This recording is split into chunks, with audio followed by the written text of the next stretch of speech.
Good evening. We just finished the care and feeding of the Colt revolver, and I thought while I had my revolvers out that we would also talk about the care and feeding of the Smith and Wesson. Now, Smith and Wesson and Colt both make fine revolvers. There are people who argue all day over which is better. It's purely a matter of preference, quality for quality. Now, there aren't very many salient differences between a Colt and a Smith and Wesson, but the big one is that the Smith and Wesson, the cylinder release pushes forward. See, if you look at it right there, you'll see that it is nicely knurled, and there's a recess for your thumb, and it pushes forward. And again, first thing we do when we pick it up is we check for 6 holes. Now this is also a 22. I like 22s. They are wonderful pistols to train people on. No recoil, no big bang, and most 22s are inherently accurate.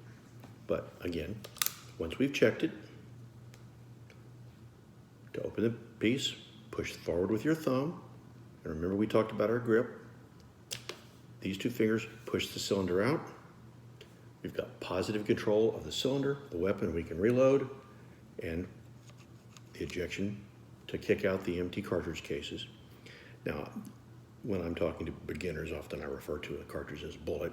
As we all know, the bullet is the thing that comes out the end, and the cartridge case is that which remains. And then again, we close it back up as we present. And there you have it, a brief primer on the care and feeding of the Smith and Wesson revolver. And remember, rule 1 is when you pick it up, you open it.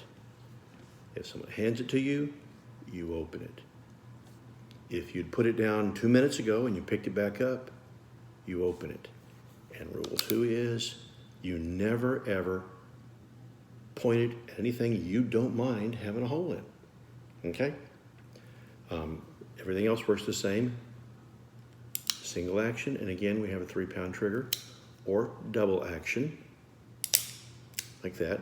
And if you cock it and decide you don't want to fire it, again, we point it in a nice safe place, pinch the hammer, and write it down. And practice that.